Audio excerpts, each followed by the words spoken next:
आता है। जनता जो टैक्स देती है वही सरकार का बजट होता है, उसी बजट से खर्च करते हैं।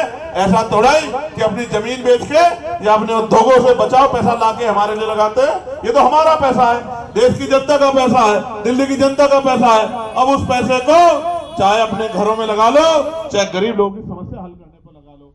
अब सोचो, अगर वोट का अधिकार नहीं होता, अगर बाबा साहब ने 4-4 बच्चों की कुर्बानी देके वोट का अधिकार नहीं दिलाया होता। ये वोट का अधिकार ही तो है कि लंबे लंबे कुर्ते वाले जो बिना बैंड के पैर नहीं रखते, वो भी चुनाव में हमारी बस्तियों में, गरीबों की बस्तियों में आते नहीं आते, पैर छूते हैं, माथा टेकते हैं, घर के बाहर हाथ जोड़ते। कभी आपने नहीं देखा होगा, हमारे घरों में बैठ के खाना खाते हैं, खाना अपना लेके आते हैं, पानी अपना लेके आते हैं, हमारे घरों में बैठ के खाते हैं और कहते हैं हम कुछ नहीं मानते, जातिवाद नहीं मानते, छुआछूत नहीं मानते, उल्ट नहीं।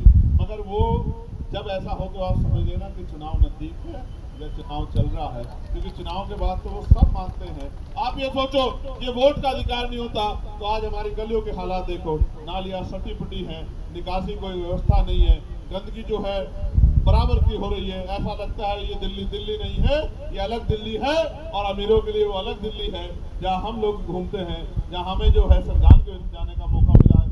आप ये सोचो, ये वोट का अधिकार नहीं होता, ये हमारी समस्या क्यों सुनते, ये हमारे लिए वादे क्यों करते, ये हमारे बीच में क्यों आते, ये कहते राजनीति बहुत बुरी है। हमारे लोग तो राजनीति में है नहीं, ये सारे लोग राजनीति में कब्जा करके बैठे, क्योंकि जानते हैं इस देश में जो कुछ है वो राजनीति है। और ये बाबा साहब